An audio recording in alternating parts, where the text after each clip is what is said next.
Hit me up. That's a great thing. All right, well, I want to make sure that we have enough time for our wonderful presenter today. So I'll do a couple of announcements, then give it over to our presenter today.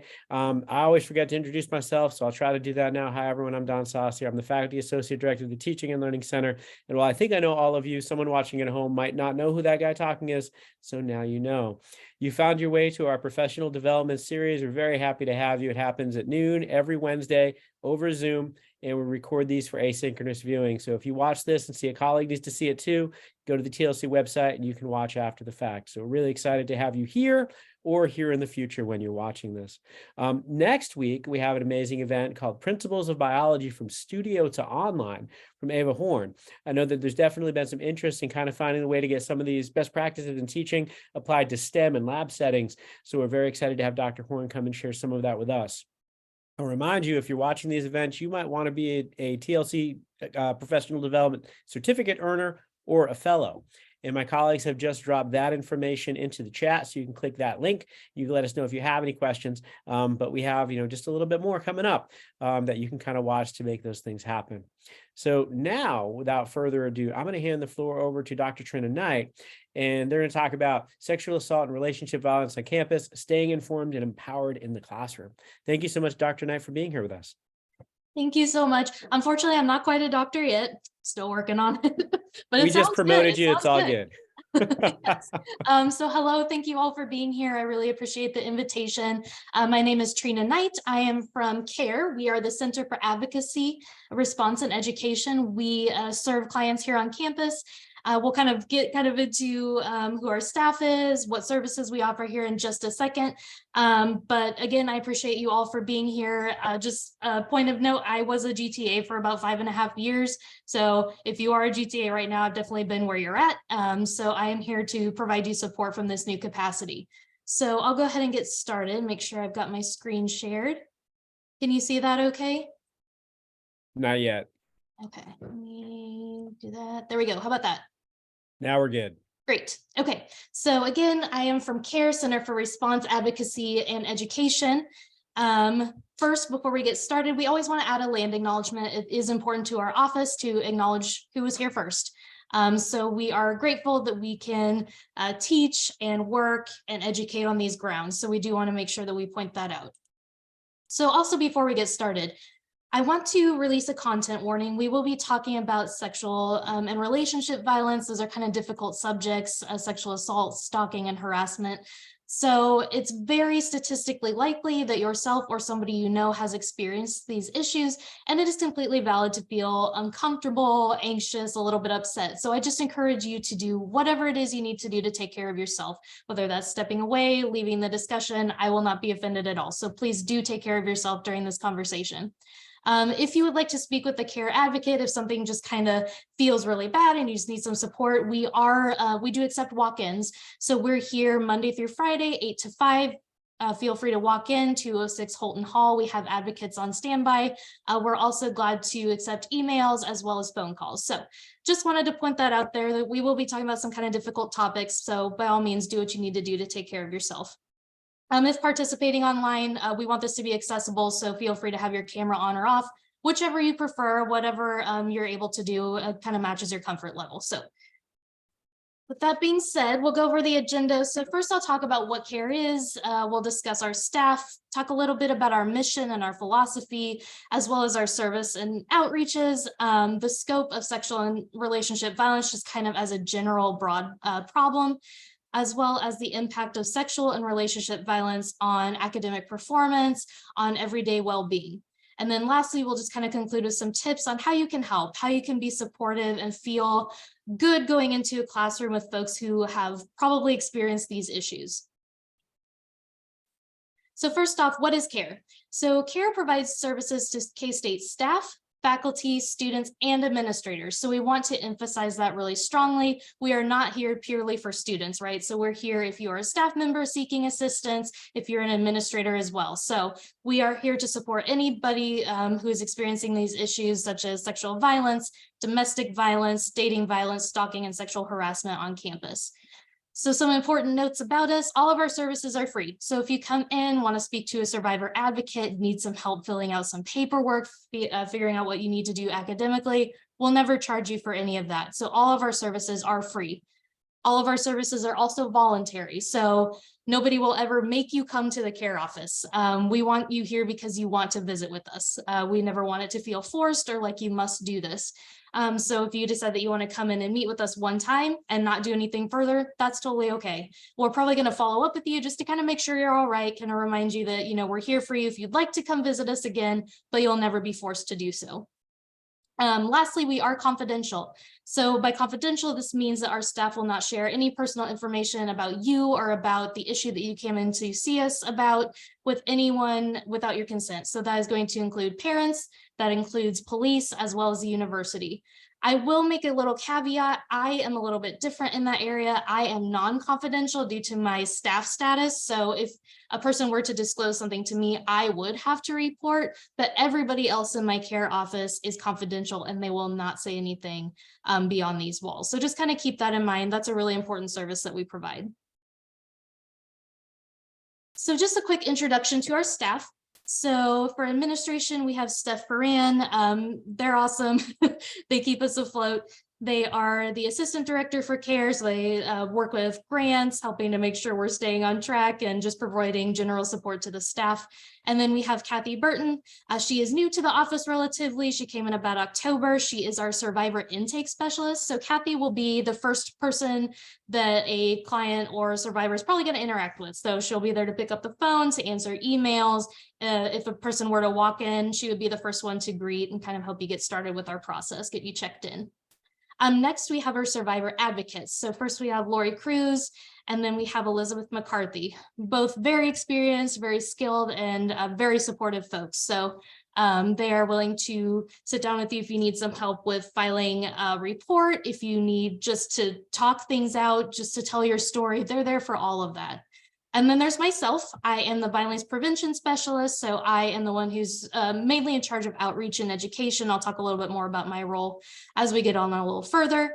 And then we also have Michael Larson. He is our graduate research assistant who just helps us with whatever we need help with. So that is our staff. We are small but mighty. We used to be much smaller. It used to be just Steph and Lori. So they're very grateful to have the rest of us on. So we are very happy to be fully staffed.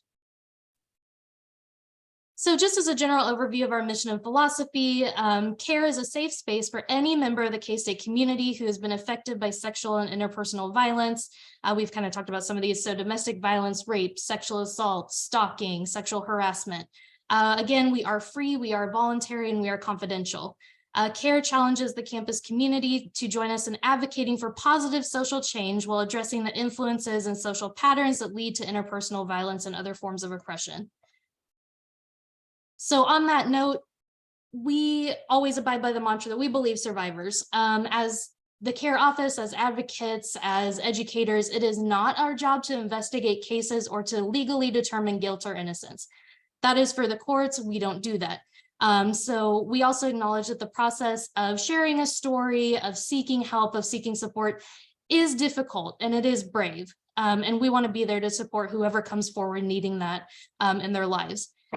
So our job, the way that we see it, is to provide support and resources without re-traumatizing the survivor. So we are never going to be like, oh, we don't believe you, or start to question or start to ask probing questions that are kind of leaning into investigation.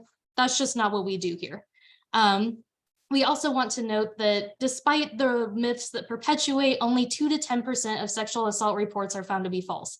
That is extremely low and very rare. Next, an estimated 90 to 80% of campus sexual assault incidents are going to go unreported. So as a huge dark figure of crime, folks just are still kind of not super comfortable coming out with their stories. So CARE wants to change that. We're trying to become more visible on campus and to make sure that we're outreaching and educating as far as we can. So overall, we believe in survivors' understanding of their experiences. We also believe in the responsibility that the university has to respond when these incidences do occur. Survivors should have their needs met if an incident arises. And it's also our duty as the CARE office to assist them in seeking support and justice through whatever means they choose. And that could be simply, I just need to share my story, to, oh, I think I actually want to go ahead and file a police report. We'll never push one way or the other. We do let the survivor lead however they want to, whichever direction they want to take. And that's going to be regardless of our own perceptions, experiences, or beliefs. So what we would do personally may be totally different than what a survivor chooses to do, but we're going to support them anyway. So next, a major aspect of our work revolves around social justice and intersectionality. So this is how we approach things. So social justice, again, is in essence the equal distribution of rights, opportunity, and treatment.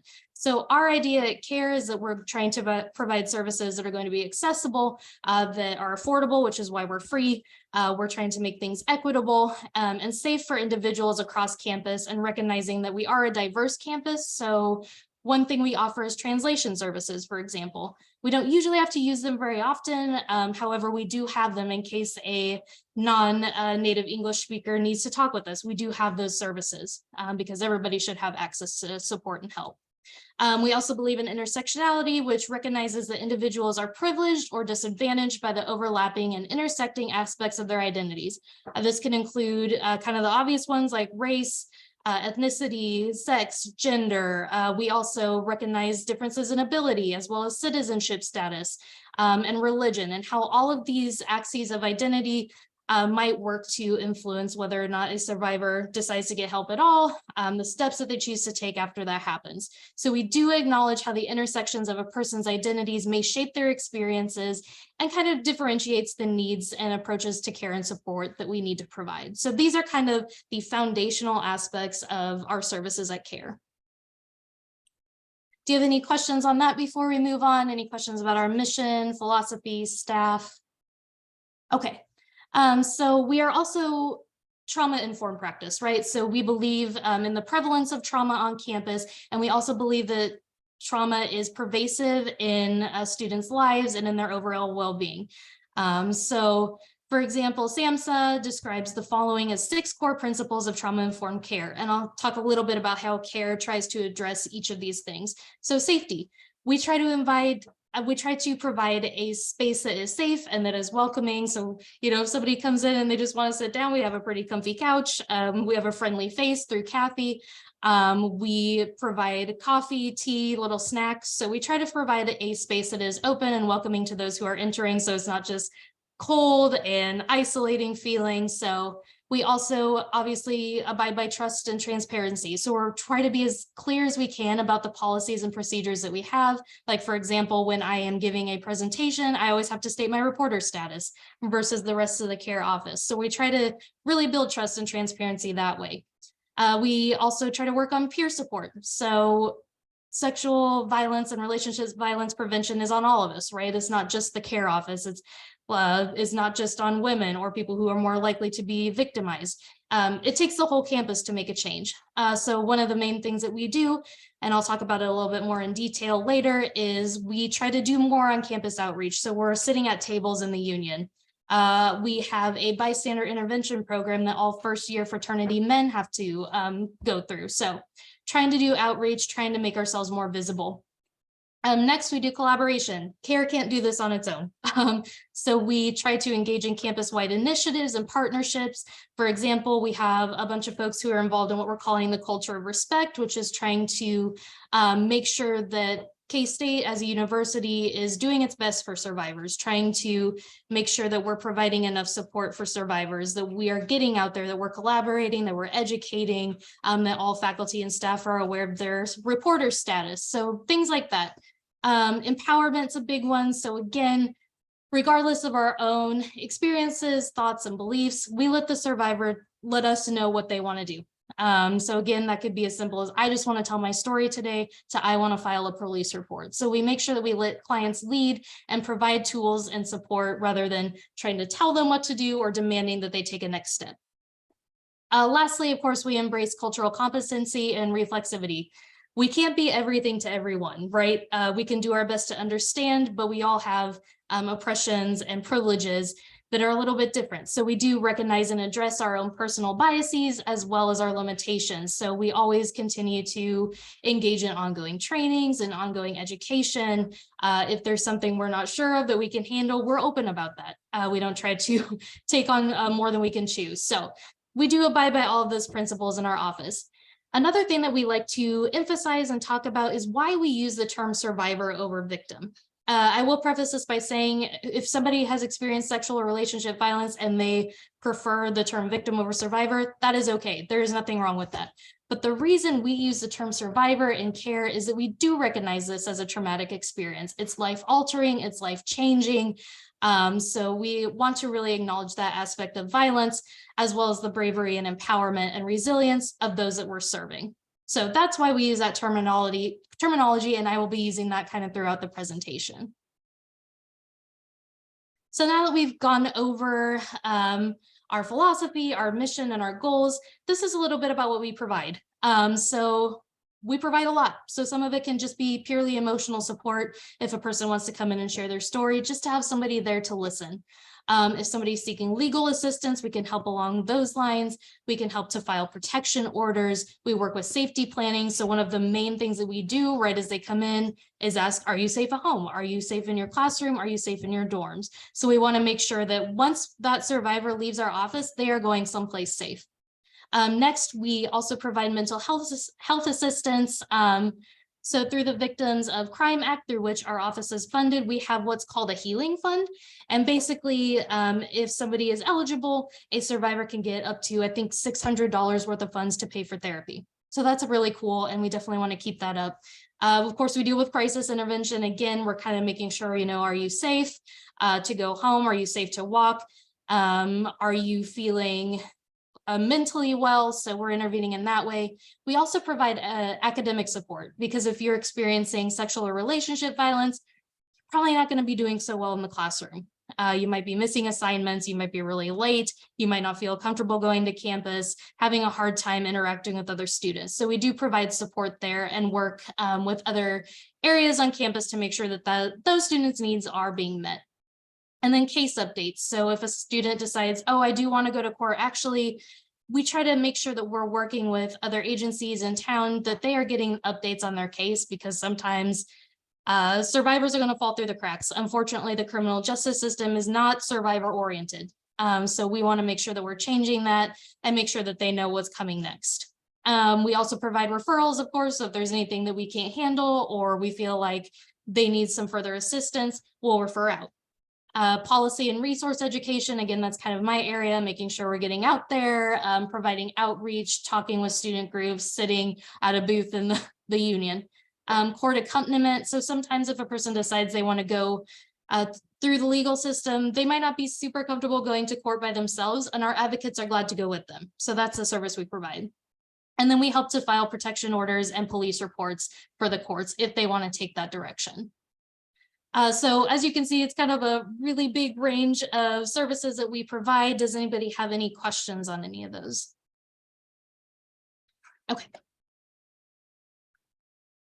So just a quick overview of outreach and education. We do offer a lot of presentations on a lot of different topics. So we have presentations like this one, which is just kind of basic care 101. We have ones on healthy relationships, trauma-informed student services, sexual assault and the effects of trauma, sexual harassment in the workplace, sexual violence specifically. We talk about technology-facilitated sexual violence, as well as drug-facilitated sexual violence. So basically anything related to sexual and relationship violence, we can talk about. So if you're at all interested in anything a little bit more specific along those lines, feel free to email me. And then, as mentioned before, regarding outreach, we do have a program called Wildcats Make a Pact. It's a 90-minute bystander intervention training that's ideally going to help participants to develop strategies to intervene before, during, and after witnessing an act of sexual or relationship violence. And again, on K-State campus, all first-year fraternity men are required to participate in this program. So this is something we do every semester. So ideally, what folks will take away from this is the ability to identify acts of violence, to de-escalate risky situations, We always say in our office, we don't want anybody to be a hero, right? We don't want the situation to escalate. We don't want other folks to get hurt. So we're working on de-escalation techniques. We want folks to recognize responsibility. Again, it's on all of us to make sure that our campus is safe. We want folks to be able to evaluate personal safety. Sometimes it's not safe to intervene, and we need to be able to evaluate when it is and when it's not. Next, the program also helps to challenge myths and harmful languages, such as, victim blaming. Oh, well, you shouldn't have been there. You shouldn't have that much to drink. You shouldn't have been wearing that. So we try to change those perceptions and make it more focused on placing the blame where it belongs, and placing the responsibility on us all to change the culture as well as the situation. We work on creating safe environments. We're working on helping folks to overcome barriers and uncertainties. Sometimes when you're presented with a situation like this, it can be kind of difficult to know what to do. So the main goal of Wildcats Make a Pact is to empower folks to feel a little bit better when they're in situations like this, to recognize what's happening and to act without getting hurt. And then, of course, to support survivors. So care can only do so much, right? The likelihood that somebody is going to report an act of violence to a friend versus us is really high. So we want to make sure that folks are empowered to say, oh, I believe you. I'm so sorry this happened to you. I know a place called CARE on campus who can maybe help you out. So that's Wildcats Make a Pact. So why do we do all this? Kind of beyond the obvious. Sexual and relationship violence is against university policy. We prohibit offenses such as sexual harassment, discrimination, various forms of sexual violence. Again, that runs the gamut of stalking, domestic violence, pregnancy discrimination, gender identity, and expression discrimination, as well as dating violence. So we also emphasize that sexual and relationship violence can happen to anyone. It is statistically more likely that women, people of color, and those who are LGBTQ+ are more likely to experience victimization, but it can happen to or be perpetrated by anyone, regardless of race and ethnicity, gender identity, social class, ability, sexual orientation, and occupation. So we emphasize that we do know there is some difference, but we don't want to place the blame on any one group of persons to address sexual violence. So just kind of a overview, we talk about interpersonal violence very broadly.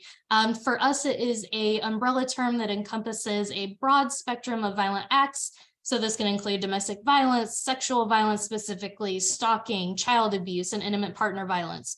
So interpersonal violence is basically any violence that happens between people. And this can be physical, it can be emotional, it can be sexual. So it's any time a person uses force or abuses their power or status to cause harm. So people who are abusers are looking to control the situation, they're looking to intimidate, they're looking to dominate and force people into activities or touching that they don't want. So when we talk about interpersonal violence, we're talking about it very broadly. So what's the difference between domestic violence and intimate partner violence? I'm sure most of you probably are aware of this difference. However, some folks are a little bit sticky on it, which is totally normal because it's used interchangeably a lot. So for us, domestic violence occurs between folks who are living in the same household, and this doesn't necessarily have to occur between romantic partners, right? So the people who you are living with, you might not be romantically linked to. Intimate partner violence, on the other hand, does occur between romantic partners. However, you might not live with that said romantic partner. So we want to emphasize this difference just to kind of emphasize the complexity and variation in these abusive relationships. And we also do this to emphasize that we can help with relationship violence in any form. So we're not here just to help if it's in a romantic relationship. If you're having a problem with a roommate, we can help. If you're having a problem at home with a parent or a sibling, we can help that as well. So that's why we emphasize the difference, to make sure that folks know that CARE isn't just purely for intimate partner violence. So sexual violence is another kind of broad umbrella term that we use. It does occur on a broad spectrum and happens in many forms.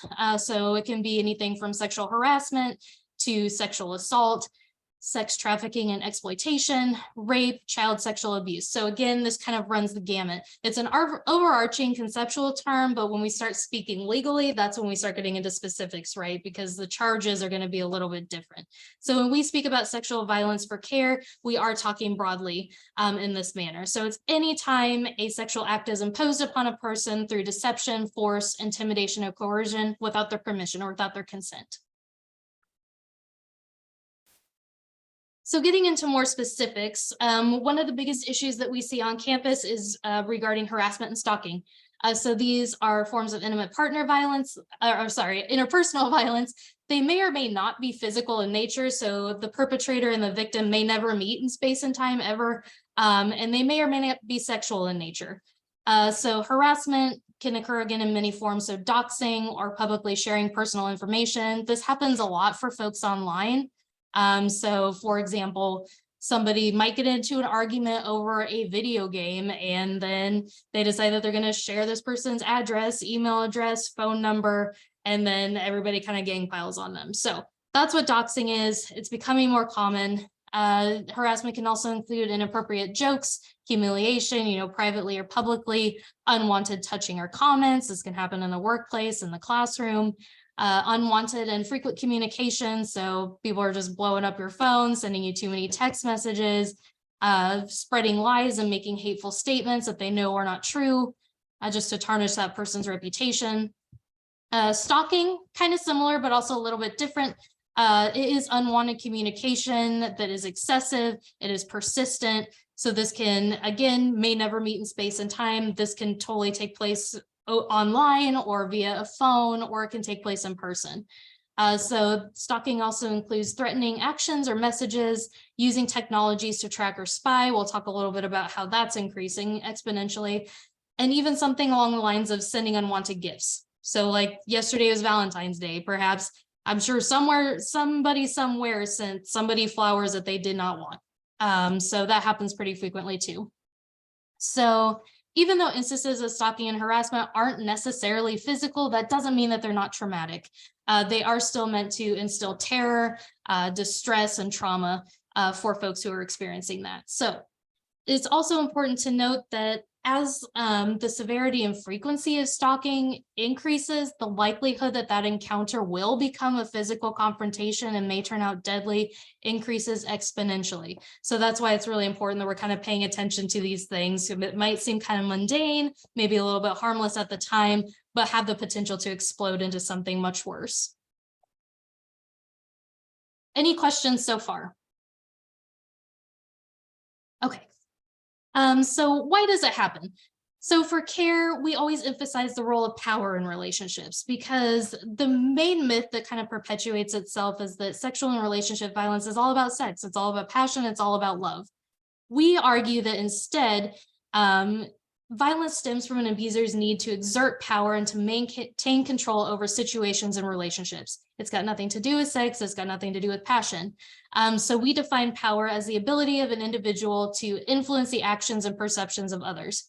So this often happens through things like lying and gaslighting, saying, oh, like that didn't really happen. You're making that up. You're imagining it. Minimizing harm. Oh, that didn't hurt that bad. Oh, it wasn't a big deal. It was just a joke. Humiliation. Again, this can be private or public.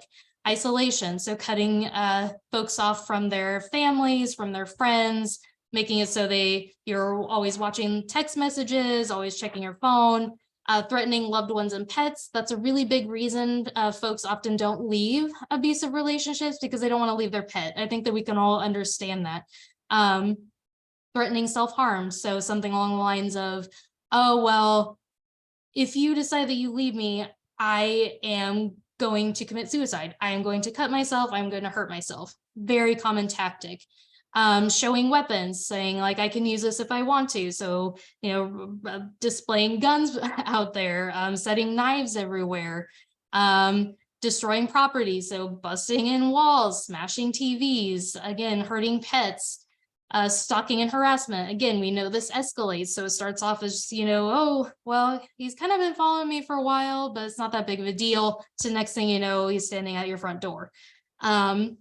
Next is taking advantage of or forcing incapacitation. So telling somebody what they're drinking is safe and it's not. or dropping something in somebody's drink without their knowledge. So overall, for CARE, sexual violence is not about sexual gratification, and relationship violence is not about love or passion. Instead, it's about exerting power and maintaining control over another person. Okay, so I'm going to ask you to participate a little bit if you are comfortable doing so. So why do you think that the risk for sexual violence is elevated between the start of fall semester and Thanksgiving break on most college campuses? Why do you think that this fact is so?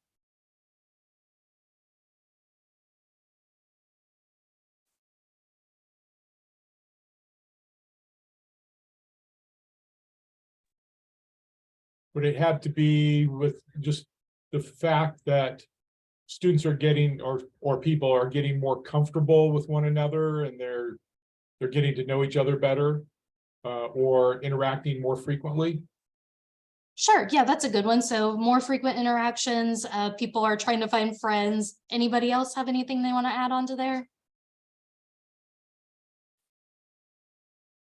Okay, so we have at K-State and across college campuses what we call the red zone. So the red zone is the period of time from the start of fall semester to the Thanksgiving holiday break when the risk of sexual violence for first-year women in particular is the highest. This is when we tend to receive more than 50% of all of our reported cases. So it is a huge influx.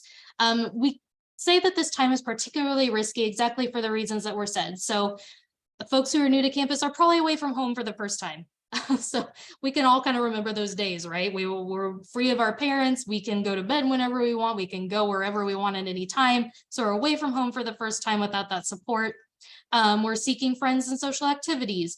Folks are rushing for fraternities and sororities. And when you're new to a place, you don't really know where the safe hangouts are, right? You're maybe not totally familiar with campus resources. So I don't know what CARE is. I don't know who I can ask if something were to happen to me. So folks who are new to campus are trying to socialize, they're trying to settle into a college community, they're trying to explore. And it's important to remember that doing all of these things is completely normal, completely expected, right? We all did these things when we were college students. So individuals who experience sexual violence during this time should never be blamed for choosing to participate in these activities. Again, this is a totally normal part of college and human development to do these things. But this is why the risk does increase and why there are some vulnerabilities that are there. So just a few statistical notes about sexual assault on campus more generally. So like we said before, sexual assault is one of the most underreported crimes that exists. Again, 80 to 90% of all sexual assaults that happen are going to not be reported to the university, to the police, to agencies like us, like CARE. So again, although all students are they have the potential to be victimized, there are some social groups who experience higher levels of risk, right? Going back to that intersectionality, those axes of oppression. So 1 in 4 women is likely. LGBTQ plus students are 4 times more likely to experience sexual violence. Students with disabilities are 2 times more likely. And then folks who are of racial and ethnic minority status, 19% of Black women, 24% of mixed race women, and 34% of Native American women are at risk. So we do again acknowledge that anybody can be victimized, anybody can perpetrate, but we can't deny that there are some critical disparities and differences that do exist among populations. So again, though statistically speaking, most sexual assaults are perpetrated by men, they may also experience sexual assault. So again, that goes back to that old myth, sexual violence and the issue of prevention isn't just a woman's issue, right? So men experience this as well. They may experience, 1 in 15 men will experience sexual assault during their college experience. 2% of men will be stalked in their lifetime, as well as 1 in 10 men will experience physical abuse, sexual assault, and stalking by a partner in their lifetime. So again, we do need to acknowledge difference because one case is too many, right? So we can't address the issue of sexual violence without addressing these differences and disparities. So speaking specifically on intimate partner violence on college campus, in this case, we are talking about romantic relationships. Women ages 18 to 24, so college-age women, do experience the highest rates of intimate partner violence. So 43% of college women report experiencing violent and abusive dating behaviors. that's a lot. So the chances that somebody you know has experienced this is very high. Over 70% of IPV or intimate partner violence victims don't recognize their experience as IPV. They don't see it that way. Abusive and controlling behaviors are often perceived as, you know, the person's just passionate, they're being chivalrous, it's love, it's care, rather than abuse. So that's really important to consider too. IPV can occur in many forms. Again, when we talk about violence, we often think of it as being physical, but that's not the only way that it can happen. So again, you have harassment can happen in person, digitally, stalking, sexual violence, the whole gamut, emotional abuse, gaslighting, manipulation, financial abuse. So not giving partners access to their bank accounts or stalking their bank accounts, shutting down cards without permission, birth control manipulation. So that could be poking holes in condoms, refusing to provide somebody with the means to go get their birth control pills, lying and saying that you are taking precautions when you're not, physical abuse, the kind of obvious, property damage, again, punching holes in walls, throwing things, breaking things, threats towards loved ones and pets, workplace threats and harassment. So they're showing up at your workplace, trying to find you, trying to embarrass you, maybe jeopardizing your job status. And then medical care restriction, which is very common, unfortunately, for folks who are transgender, who are seeking transition surgery. So hormone therapies can be denied, medications can be tampered with. So if somebody's experiencing a mental health crisis, they may be flushing pills down the toilet, hiding pills, swapping pills out for something else. So all of these things are forms of IPV. Some of them are very obvious and really blatant, while some are definitely more subtle. And we need to talk more about some of the ones that we don't talk about as much. So stalking on campus, kind of similar statistics, unfortunately. 18 to 24-year-olds experience the highest rates of stalking. And it does tend to happen at college more often because the college environment warrants it, because students have regularly scheduled classes. They are involved in regular social activities. Most students are working. So if a abuser knows that their partner goes to class from, 8 to noon, well, that means that they're probably at work from 1 to 4. I know that they participate in volleyball practice from 6 to 9. So college students do tend to have a fairly regimented schedule. So we do this at this time, this at this time, this at this time.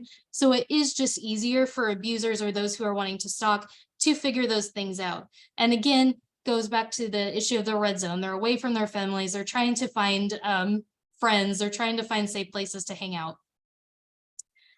So next, some other important statistics. 92% of college stalking victims have told a loved one about their stalking experience. Whether they're super concerned about it or not, that kind of varies. Some of them might be, oh, this person has just kind of been following me, haha, like they must like me, but I'm not into it. So they might be kind of brushing it off. Some people may show like absolute terror that this is happening. 43% of stalking victims don't perceive themselves as being stalked, even if that experience does meet the legal definition. So kind of going back to abusive relationships. Oh, it's seen as passion, it's seen as love, or kind of making excuses for them. Oh, like they're just being nice. Maybe I wasn't clear enough. Maybe I wasn't firm enough. It is important to note that stalking is made easier through the use of digital technology. So cameras are more prevalent, GPS, Apple AirTags, you can drop that in a partner's bag and follow them. Social media, you can kind of figure out where folks are. Email addresses, phones, smartwatches, AI assistants like Alexa, search engines, school and work websites. You can figure out where people are working, what classes they're teaching, things along those lines. So there is a debate in academic circles about kind of which came first, the chicken or the egg, right? Is it that stalking is increasing, or is it the digital technologies that are driving stalking further? So we're still kind of trying to figure that relationship out, but it is made easier through the use of digital technologies. Any questions so far? Any questions, comments? Okay. So the next thing we want to talk about, again, as a care office, we do want to emphasize the prevalence and persistence of trauma on college campuses.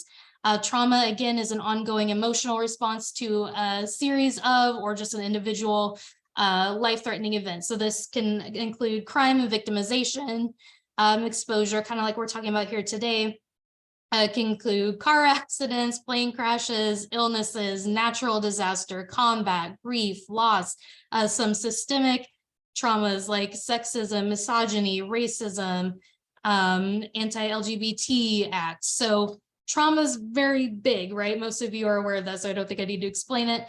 But what we do want to emphasize in the care office is that there's really no one right way to respond to trauma. So some folks may engage in flight. So this is going to be panic, anxiety, hyperactivity, running away. Some people may freeze. So they may experience things like depression, detachment, dissociation, brain fog, low concentration, just a general feeling of being unable to move forward. Some may fight. So you might have some folks who get very angry. They might start getting into fights. They might start having outbursts. They may feel a strong need to control others in the situation. They may feel a strong need to dominate.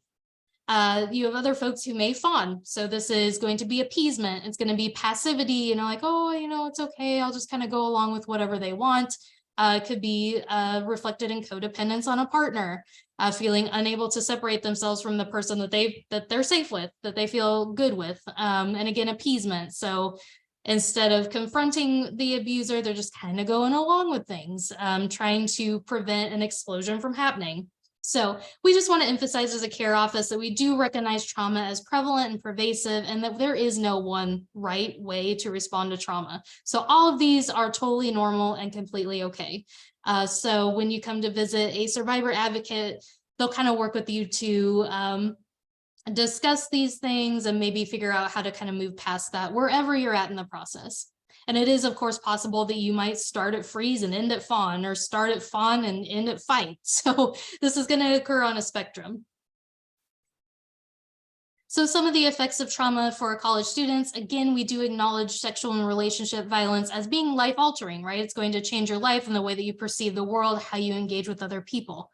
And this is true even if there was no weapon, even if it wasn't physical at all, kind of like stalking tends to happen. So some negative effects of trauma include shame, negative body image, detachment from yourself and other people, hypervigilance, so setting cameras out, that's all right. We do want to live in a safe society, but it can kind of get a little bit excessive to the point that you're kind of hyper fixating on that issue.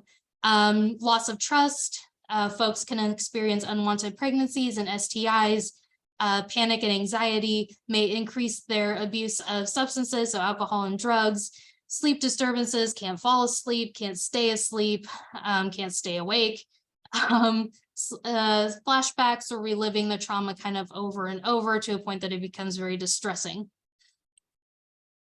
And there are certain effects of trauma that specifically influence academic performance. So if most of you are in the classroom, these are kind of some things you could look out for that might be easy to spot. So of course, experiencing trauma while also trying to manage the expectations that folks have of you as a student is going to be really challenging. I think that we can all kind of empathize with that.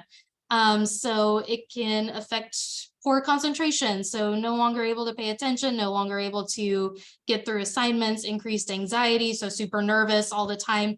Maybe somebody who's experiencing trauma in the classroom might email you 20 times about one single assignment. And you think that that's kind of weird, but it could be a trauma response because they don't want to miss anything. They're just being super hyper vigilant. Social withdrawal. So maybe a student who was once really active in the classroom, enjoyed talking with peers, enjoyed talking with you, has suddenly dropped off. So they're not responding to your emails anymore. They're not raising their hand in class if they're even showing up for class anymore. Other students are maybe starting to take notice that something might be a little bit wrong. So that leads into absences and missing assignments. That person who was super on point just dropped off one day. So they're not attending class. Their assignments are way behind, and normally this person would be early. So substance abuse again. So if somebody in the classroom is smelling of alcohol, that could be an indicator. Or poor hygiene. So somebody who you're used to seeing is very put together, always clean, always smells nice, now is not doing so good. Feelings of anger, apathy. So if you notice students who were once, fairly calm, kind of chill, having fun with the rest of the class, suddenly having outbursts like yelling at you, yelling at other students, you might notice a change in the way that they're writing. So you might notice, somebody's so pleasant, and then the next time they write, they're very angry about something that may or may not be a big deal. So you can kind of notice that way. And unfortunately, folks who are experiencing relationship and sexual violence are a lot more likely to drop out of college. So 34.1% of students drop out after experiencing sexual assault. That's a lot. And we can kind of recognize how it could be a culmination of all this. You start losing your concentration, and you're losing your concentration, then you get anxiety. You don't really want to talk to your professor because you don't want them to notice anything. So you just start missing class, start missing assignments. And then when your professor confronts you, then you're just really angry about it because you feel like you can't do anything about it. So it all just kind of culminates into dropping out. Also, folks who are specifically in domestic or intimate partner violence situations are likely to move a lot. So whether that's an issue with a roommate, or, if you have like an older student in your class, oh gosh, like my spouse from 15 years ago is now trying to find me here in Manhattan, gotta run. So you might be noticing frequent moving or dropping out as well. Any thoughts, comments on this, questions? Okay. So with all that bad news, how can you help? So there's lots of different ways that you can help. One of the main things to do, though, is to know your rights and resources. If you have any questions about specific rights and resources, I do encourage you to visit the website for the Office of Institutional Equity. They've got online trainings that you can do. They are more than happy to come and speak to you as a group or in your class. So PPM 3010 is basically K-State's policy that prohibits discrimination, harassment, sexual harassment, and kind of provides a procedure for what the university is going to do if a report is made. So if you know what Title IX is, this is basically specific to the university. So if a report is made to the university is required to launch an investigation to kind of figure out what happened, what needs to be done, if there needs to be disciplinary action. So it is important to note that a person who makes a report is under no obligation to continue or to participate in the investigation that OIE does. So that is entirely up to them. They'll never be forced to participate. So Title IX, again, it's basically the big version of PPM 3010. It is a federal law that prohibits sex-based discrimination in federally funded educational institutions like K-State. What's important to note about PPM 3010 as well as Title IX, neither ensure arrests, trials, the issuance of protective orders, or legal penalties.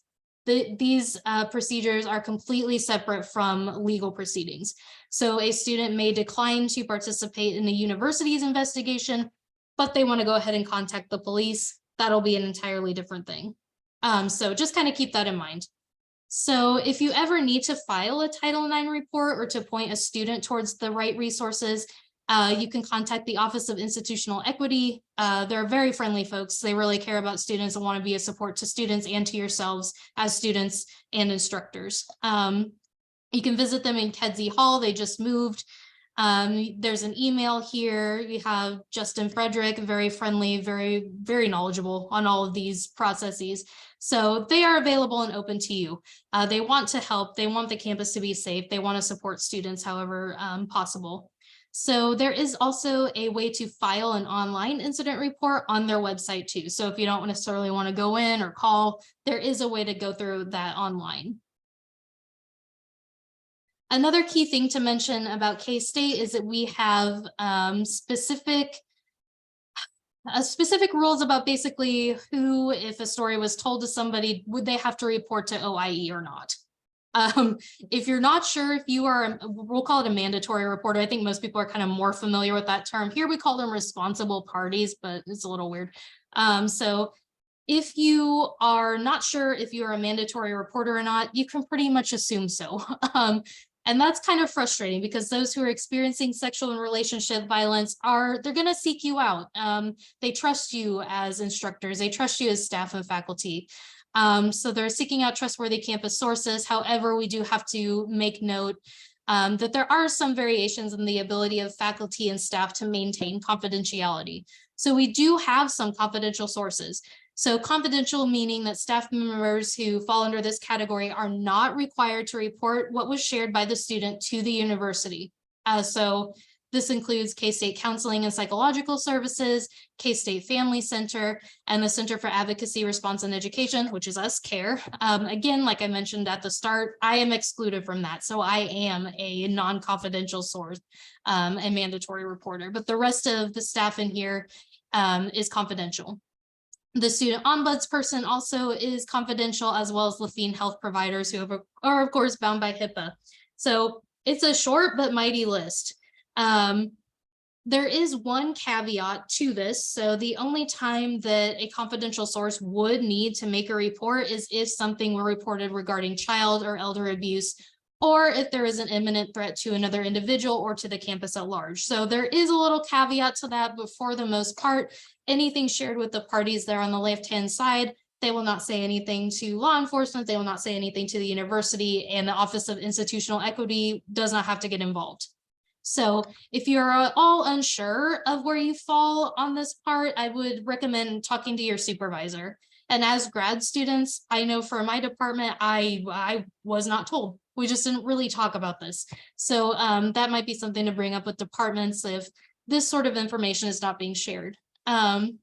So on the other hand, on the right-hand side, non-confidential sources are staff members who are required to report what was shared to the university.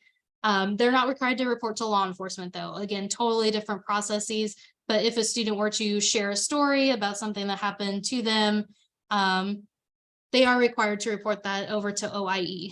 So this is going to include OIE itself. They're required to respond. Kansas State Police Department would have to report to them. Briley County PD, because it's involving a person or persons on campus, would have to report that. Coaches count, professors, TAs, instructors, academic advisors, resident assistants, the Office of Student Life. So the list here is much longer. So again, if you're not located on the left, you can kind of assume that you are considered a non-confidential source or a mandatory reporter. Again, if you have any questions about that, please talk to your supervisors. I think it's a conversation we're not really having enough, so I do encourage you to do so. So lastly, how do we provide support? So we hear about something, somebody just wants to share with us. We listen actively, right? So we're not interrupting. We're providing suggestions for resources, which you have from the presentation here today. We're supporting decisions. Again, you may have a totally different route that you might have taken. They're going to take a different one, and that has to be okay. Validating feelings, I'm here for you, like this wasn't your fault, you have every right to feel this way. And again, knowing your rights and responsibilities as a reporter or not. So overall, it's just important to make sure that after an act of sexual or relationship violence, survivors are going to feel very out of control. So being able to feel like they're in control of what happens next is really important. And it is important that should you have to make a report to OIE, there is no penalty or loss of services for students if they decide not to meet with OIE. They don't have to participate at any point of the investigation. They'll be contacted, but they do have the ability to say, no, I don't want to go any further with this. No, I don't want to participate in the investigation. They won't lose out on anything. So they will get academic services. They can still come to CARE. They can still receive services anyway. So that's just really important aspect of it that a lot of folks are concerned about. Like if I have to tell, what if the student doesn't get services because they refuse to cooperate? That's just not going to happen. So students are always going to have access to all of the services that they need here on campus, whether they participate or not. So lastly, you got to take care of yourself. Most of you are familiar with the concept of vicarious trauma or compassion fatigue. Working with students is hard. Again, I've been there, did it for 5.5 years.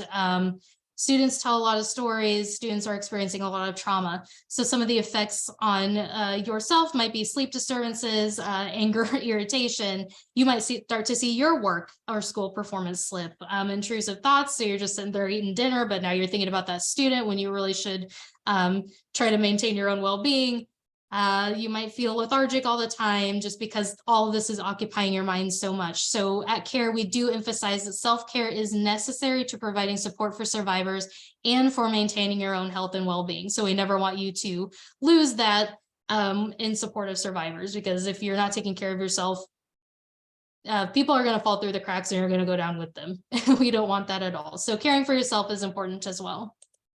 So that is all I have. If you'd like to connect with us, again, we do walk-ins 206 Holton Hall. Give us a call, send us an email. If you want to keep up with our events and stuff, please follow us on Facebook, Twitter, and Instagram. We're on all of those. Coming up here soon, we will have events lined up for April Sexual Assault Awareness Month. So keep an eye on those.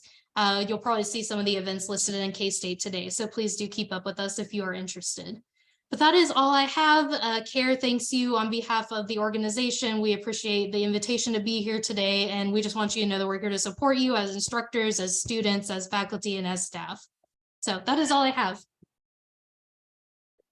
Thank you, Trina, for providing a lot of resources, but also a lot of energy behind a very important effort to support the students and staff and faculty on our campus. We really do appreciate that. Does anyone have any questions for Trina?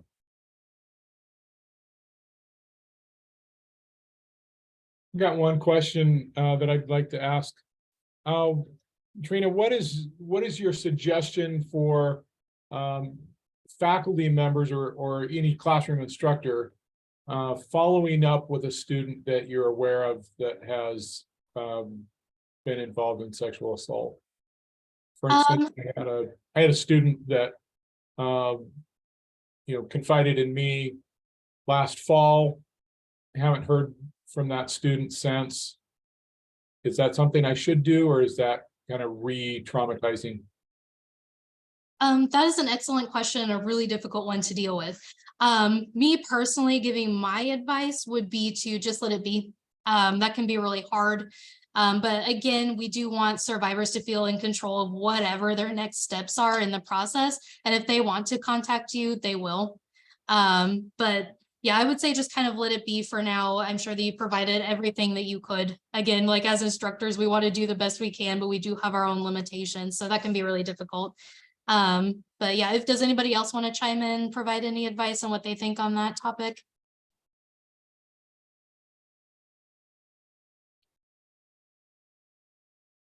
Okay. Yep. So that'd be my best advice. Unfortunately, maybe that's a positive sign, right? Maybe they've decided I'm ready to move forward.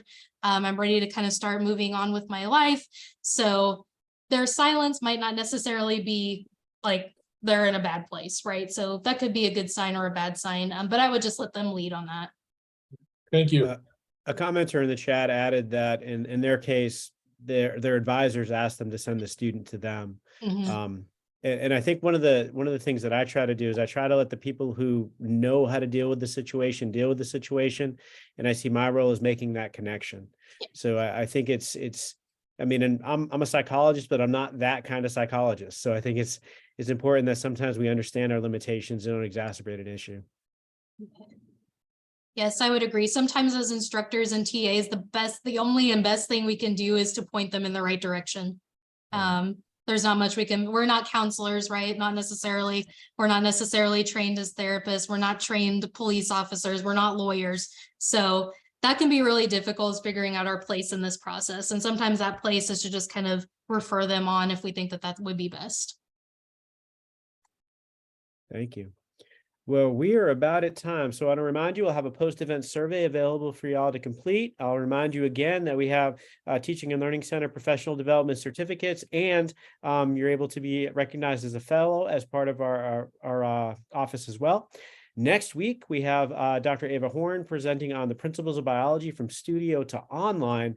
And I want to end with thanking our wonderful presenter today, Trina Knight. Really appreciate your time and the resource and support you provide on campus. Thank you so much. Thank you so much. I apologize. I didn't get to Justin's question. So resources for those that are suffering, please contact the counseling center as well as a family center. They can discount prices for you. We all need therapy, right? This is a difficult job. So I do encourage you to reach out to there. If you're needing support with helping survivors, CARE can also sit down and just chat with you. So we're here for you there too. But yes, thank you so much. I really appreciate all of your time and your efforts. Thank you all, and have a wonderful rest of your